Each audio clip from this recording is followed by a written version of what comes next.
Today I'm back in my other juniper that has pretty much had the same treatment, and at the end of last video I'd pulled out the pot and trimmed back any long roots, while leaving most of the root ball untouched. So right now it's just being allowed to grow and recover. You can see there's one dead branch there. That is brown and totally dead. But that was my fault. I actually snapped it when I was wiring it. I was hoping it would survive, but clearly not. Anyway, this tree looks very odd, but there is a method to the madness. I put some twists and bends into it, and then it's been pretty much left to grow out. Now you can sort of see there's sort of big shoots popping out over the place. You can see all the branches have good thick foliage, and they're all coming out of the centre, and each branch kind of looks cone shaped. So it's very ugly, but what I'm doing here is letting the branches thicken. I'm going to cut most of it back, not in this video unfortunately, but soon. Then I should be left with just a small inner foliage. But more importantly, a small tree with a thicker trunk. I'll probably need to repeat that process and let the inner foliage grow out, and also add some more twists. And then when it gets to a similar size again, I'll cut it back.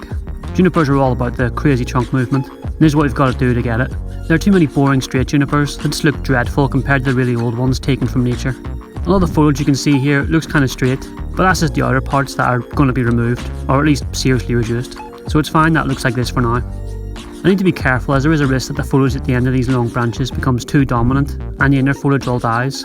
There is one or two branches where it's starting to look that way. It's almost looking like pom-poms out the end, and everything below us is bare.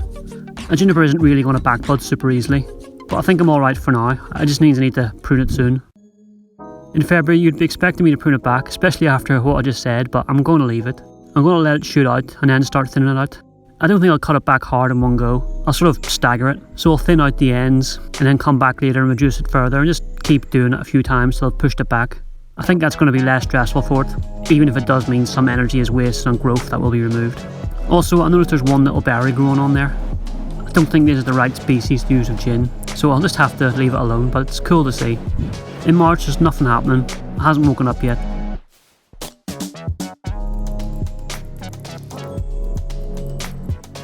But if I bring you in closer to have a look at the trunk, you can see it's starting to thicken up in there.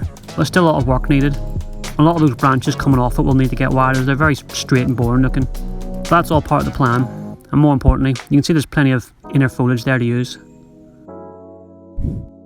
Still no movement in April, but that's normal. It's usually quite slow to get going.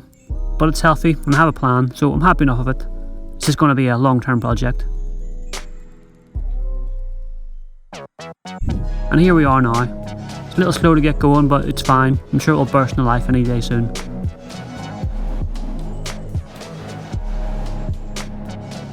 Thanks for watching. See you next time.